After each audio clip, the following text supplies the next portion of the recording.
Welcome back, guys. Next on our chopping block, 1969 Camaro SS is a beautiful car. This guy does a lot of hot rod power tours. So I think this car, he said, been on 3 of them so far, and he wants a little bit more horsepower. So this one's getting a handful of really nice parts. Like, it's pretty much going to be a pro touring style suspension, engine, transmission, rear axle. It's getting mini tubbed, vintage air, Dakota digital. You name it, we're pretty much replacing all the works. The only thing we're not touching on this is the paint and the interior. The car got dropped off last Monday. Kind of went through the parts that we had already ordered, went through the parts that he ordered, got the rest of the stuff on order that we need, big parts wise, and we should be getting rocking on this thing in the next 2 weeks. We got a couple of small projects to finish up before then, and then we'll be getting rocking on this. So cool thing about this car is it's getting a 3-pedal conversion. So the current engine is a 350 small block with a small cam, 350 turbo transmission, and a factory 12 bolt. What we're doing now is it's getting the hydraulic 3-pedal. Got the Tick hydraulics, a monster twin disc. We did the Holly Hooker direct swap motor mount kit, so for a stick shift car, and it should make it pretty nice. We're using the factory Tremec shifter and a factory style shift lever. All of this stuff that we have purchased should put the shifter in a factory location for a 69 Camaro. So his console stays, interior stays the same, which would be pretty nice. That's exactly Sweet. What he was wanting. As far as suspension goes, he had a pretty good idea of what he wanted, so that made it easy on me. I like it when somebody has a really good idea of what they want. There's not so much back and forth on what we're ordering or the guesswork. So right. This is all Ride Tech suspension, front and rear. So it's gonna be a rear 4-link, front's getting coilovers, control arms, 2-inch drop spindles. So that should put this thing, should hammer it pretty good. It should have a really good ride. Going with the Ride Tech stuff, he decided to go all Willwood brakes. So I think we did a 14-inch front kit. This is the master cylinder proportioning valve. We'll get to the brakes in a few minutes. But as far as handling and stopping, this thing should handle and stop really well. It's a nice set of long tubes. This is getting LS swapped. So yeah. As far as fuel tank goes, Holly also makes these sweet tanks. This one's narrowed for the rear end. It's notched for the exhaust. Powder coated, direct plug and play. So yeah, it's I think it's got a Walbro 450 or 525 fuel pump, which would be plenty for what this thing needs. And then let's go to some more of the fun stuff. So this was a last minute add-on. This wasn't part of the original plan. And he called me, and I guess he was ordering wheels, and they were like, dude, you've already decided to do the Ride Tech. You've already decided to do vintage air. You've done everything else to the car. This is the last step. And so he ended up going with a Curry 9-inch that was narrowed. I want to say 2 inches per side. I could be wrong.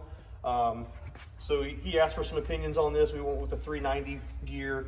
It's got 35 spline axles, a nice limited slip. He decided to go Willwood rear brakes. So when we went with Willwood rear, then of course he upgraded to Willwood fronts. After he ordered the rear end, we got chit-chatting and talking and we realized, hey, with this rear end and the wheels you're going, now we got a mini tub.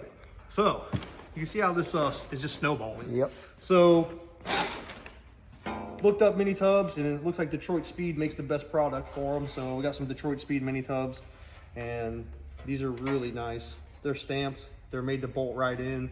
Well, yeah, I'm sure that's. I'm sure it's gonna be a lot standard. of fab work, but when it's all said and done, they should look like they're factory. Yeah.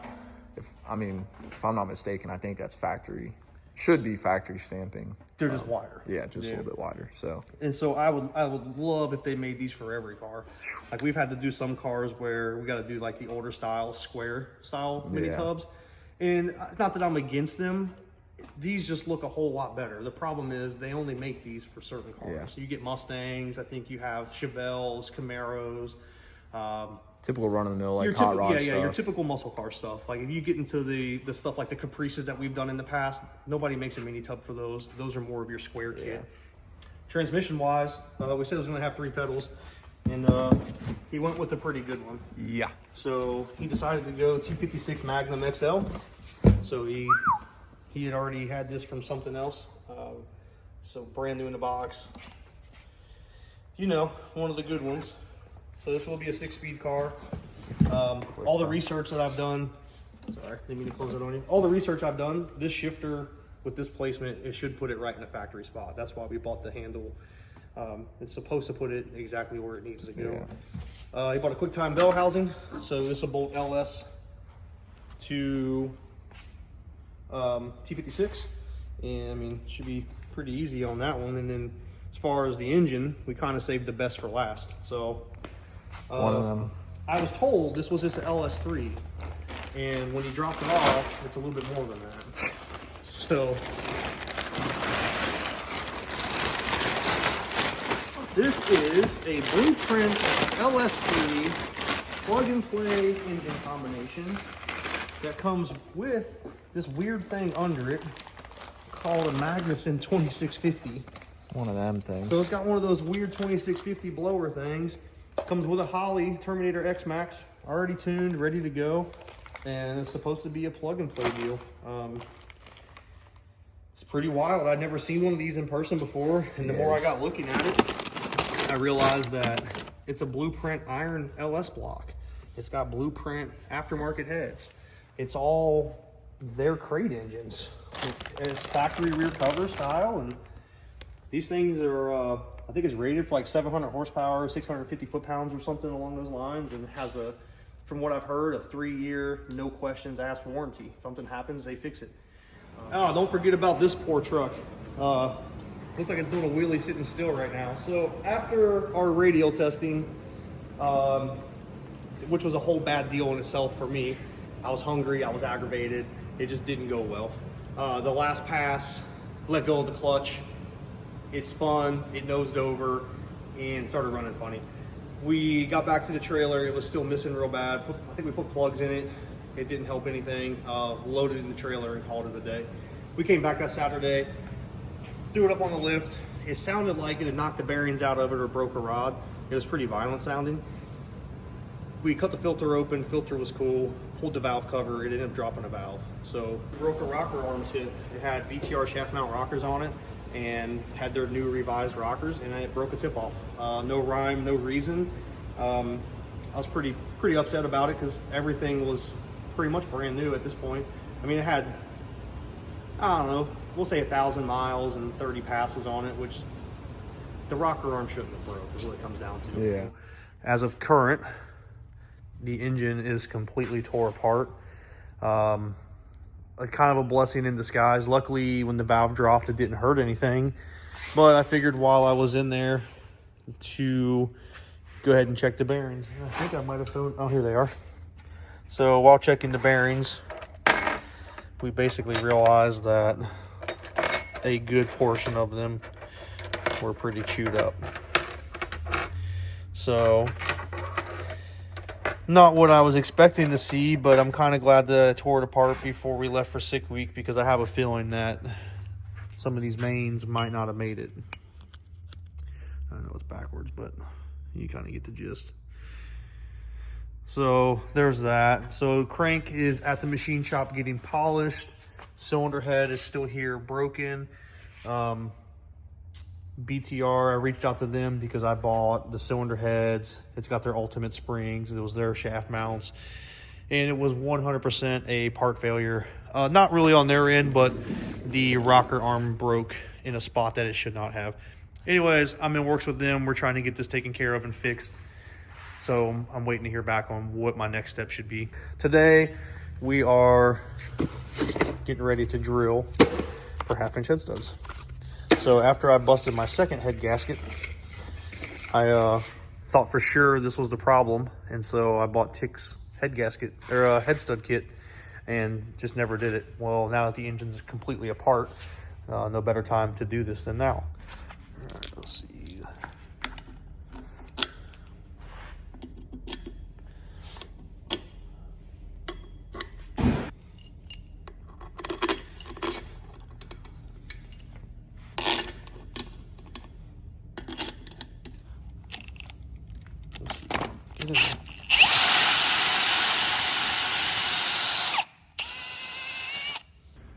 This one makes me a little nervous. There's no turning back after this one. Then for the last step, tap. So easy. This goes in. Doing this one-handed, so. And then just, that's it. So it's back together. Well, tell the people what's What going on, what's been, what has been. So here we are, we're back. What's the date? It's January 2nd, 2026.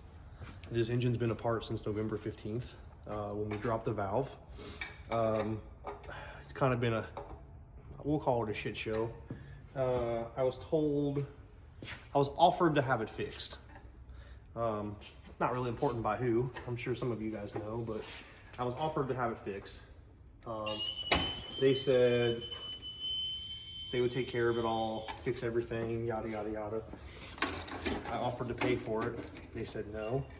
They wanted to take care of it, so I sent it in, and my 1 week turnaround turned into 6.5. Got to the point where I wasn't supposed to get it for another 2 or 3 weeks, and I had had enough. So I called them and said, just send me my shit back. I'll fix it myself. So here we are. I asked for it back. They overnighted it back to me. So in 6 weeks, instead of getting a complete cylinder head back like I was told, I got back ahead with a valve guide. So I ordered valves. That was apparently the holdup. They couldn't get their hands on any. I was able to get them in a day with Christmas in between. I got everything. I just ordered it and put it back together. So we're a little bit behind schedule, but we're gonna get this thing back together tonight and try to fire it. Also did a crank trigger. So now we're Nice piece. 12 to 1 or 12 minus 1. So that's gonna be another learning curve I gotta figure out too. But let's get this thing running. We're gonna make it. We're running out of time.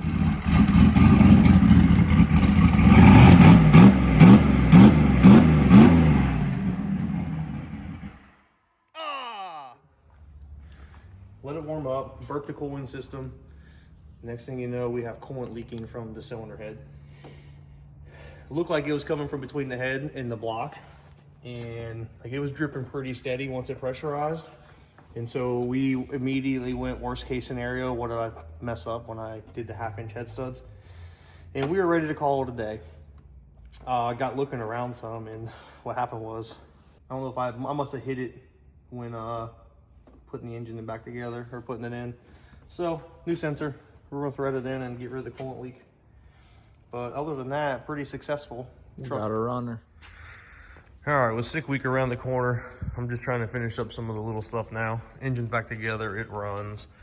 I had the interior tore apart. I wired in a couple sensors, G meter, clutch temp, back pressure, crankcase pressure. Added those, and then I went through and added a couple more USB charging ports because we're gonna be in this thing for 915 miles. And then up top, I added a mag base phone charger so I can put my GPS on, charge while we drive. And I've added some lights. There's more lights. We got bed lights now too, so we can see at night, which is pretty sweet. And then I'll get the dash put back together, and then next on my list is to get the trailer hooked back up to the truck and get the old shocks set up for the street tires so that we don't rub. And this thing's a lot lower than it was with the old CCWs. Some trailer stuff for 6 week. I'd already filmed these, but I held my phone the wrong way and Connor got mad, so now I have to redo them all. So back to the streets, we kind of just piled everything in here every night.